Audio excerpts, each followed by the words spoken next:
If you want some tips on starting your YouTube channel this year and staying consistent, keep on watching.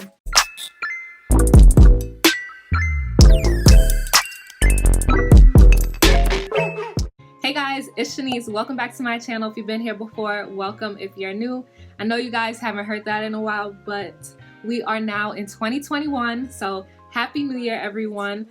I hope that you guys have written out some of your goals for 2021 and some ways on how to achieve them. If one of your goals is starting a YouTube channel this year, I am here to help. So today I'll be giving some tips and advice on starting a YouTube channel and staying consistent within 2021.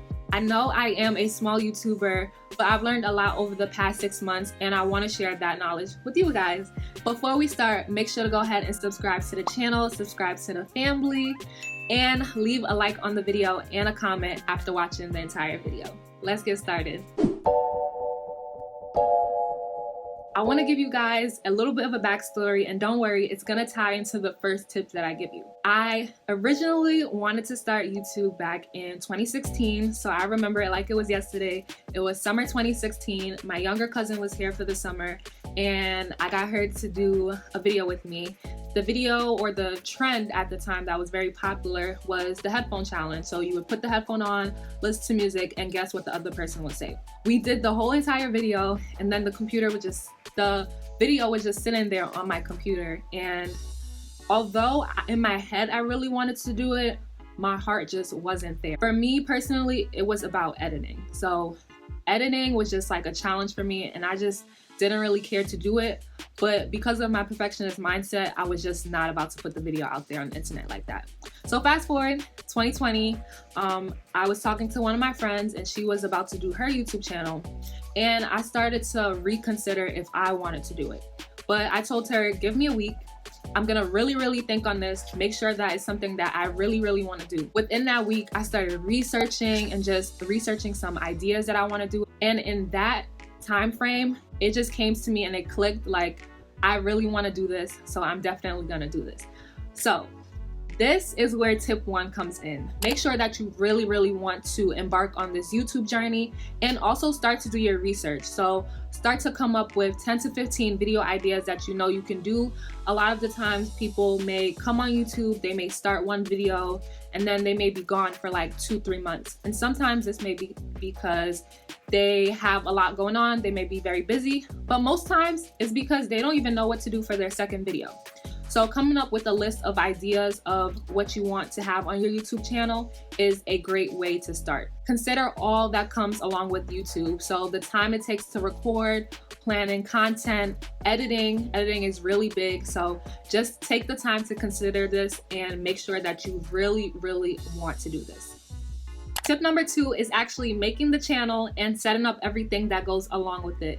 So these things may include your profile picture, your YouTube banner, your intro, your outro. I know some people may not really care for an intro or an outro, but these are things to think about. What would you like your channel to have? Me personally, when I started my YouTube channel, I did want the intro and I did want the outro. I used creatorgalaxy.com and actually found a template. It's like $5, and I edited it myself on After Effects. Some people aren't design savvy, so that may not be up your alley, but definitely utilize other platforms like Canva. I use Canva to create my outro, and then I'm also really big in design, so I use Photoshop to create my YouTube banner, but you can also use Canva to create your YouTube banner as well. At this point, you can also start to promote to your family and friends and let them know you are starting your YouTube channel. I wouldn't necessarily suggest posting it on your social media channels as of yet if you haven't recorded your first video, because some people, again, they tend to back out. So you definitely want to make sure, again, you are sure that you're going to be doing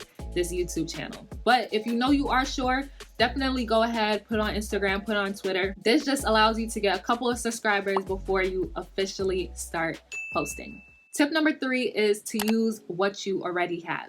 And so many YouTubers may say this if you watch their videos, but it is very much true. When you're starting out, you definitely, again, want to make sure that this is something you want to do. Some of the things you will need is a camera. Obviously, you can use your iPhone. I used my iPhone 7 Plus when I first started out. You will need good lighting. I personally had a little ring light, but I love doing photo shoots, so that's what the ring light was from. but definitely you can use a lamp, maybe get a fluorescent light so the light is a little bit brighter.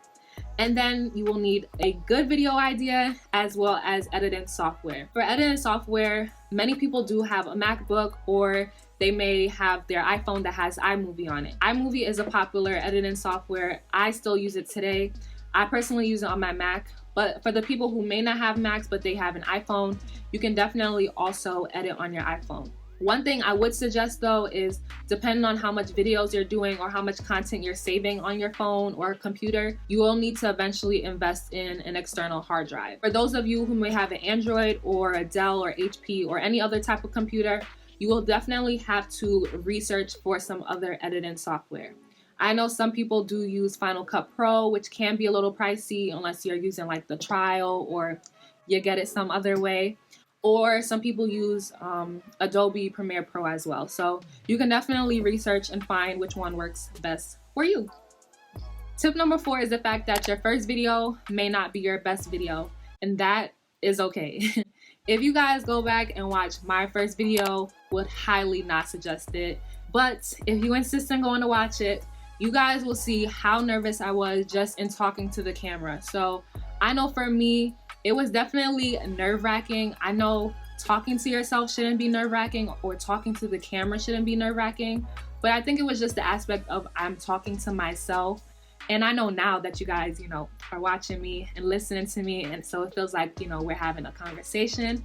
But back then, I was so nervous. You can even see throughout the video, you can see within the bloopers, I was super, super nervous. And that may be what you experience on your first time, and that is definitely okay. But you definitely will progress, you definitely will grow as you practice and record more, and you will get better. As you can see, I've become more comfortable talking to you guys, and it's not so much nervous energy in the air. Some advice I would just give you guys when recording is definitely take deep breaths. If you guys mess up, take a deep breath and start again. The long pauses, you can also just edit it out. Everything is definitely a learning process. So again, you will learn as you continue in your YouTube journey. Tip number 5 is balancing work and/or school with YouTube. And this is a challenge that many YouTubers do face on a daily. So I know personally for me, I face this challenge quite often. So I do work on the side, so figuring out when am I gonna record, what content I'm gonna record sometimes may be a little difficult. One suggestion I have is plan out the content for that upcoming month. So most YouTubers post at least once a week. Some may post a little bit more. Depending on how much you may wanna post, definitely consider it in the schedule of posting. Me personally, I post at least once a week. So for me, I would have about 4 to 5 videos a month. So in doing this, you should also mass record, meaning you can use your weekend time to maybe record 2 videos on Saturday, 2 videos on Sunday, and already there you would have 4 videos.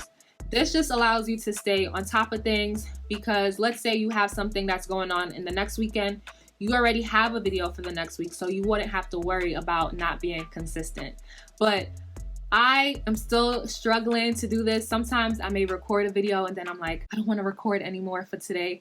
But I'm definitely going to learn and strategize to make it better for 2021 so I can give you guys more content. Now we're on the last piece of advice. So tip number 6, hear me when I say this, hear me loud and clear. Lord knows I need to hear this as well.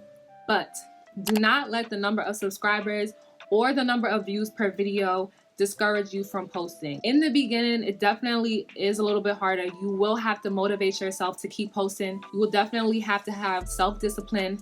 And I say discipline because sometimes you're not gonna wanna record, but you know you need to in order to stay consistent. So definitely keep that self-discipline and focus on the subscribers that you do have, because you never know. Those subscribers that really, really love your content will go out and tell their friend, oh, go check out this person on YouTube. You may really like them. And you never know, their friend can be your next subscriber. So definitely focus your views on the subscribers that you have now. When you get on YouTube, you'll also be able to see analytics for the video, so you can check out how much people like this video as opposed to another video you may have posted.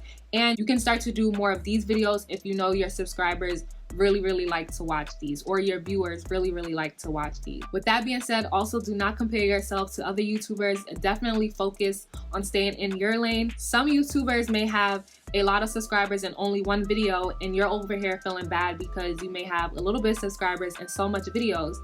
But in perspective, they may have had followers that came from other platforms, so you just need to put in a little bit more work because you may not have had that advantage. So definitely stay in your lane, have self-discipline. If you really want to be on this YouTube journey, you will definitely find a way to succeed. With that being said, I hope that this video was very helpful for you. If you are embarking on a YouTube journey, definitely let me know down in the comments below. Also, let me know if you guys want a part 2. Subscribe to the channel, subscribe to the family, and until next time, bye guys.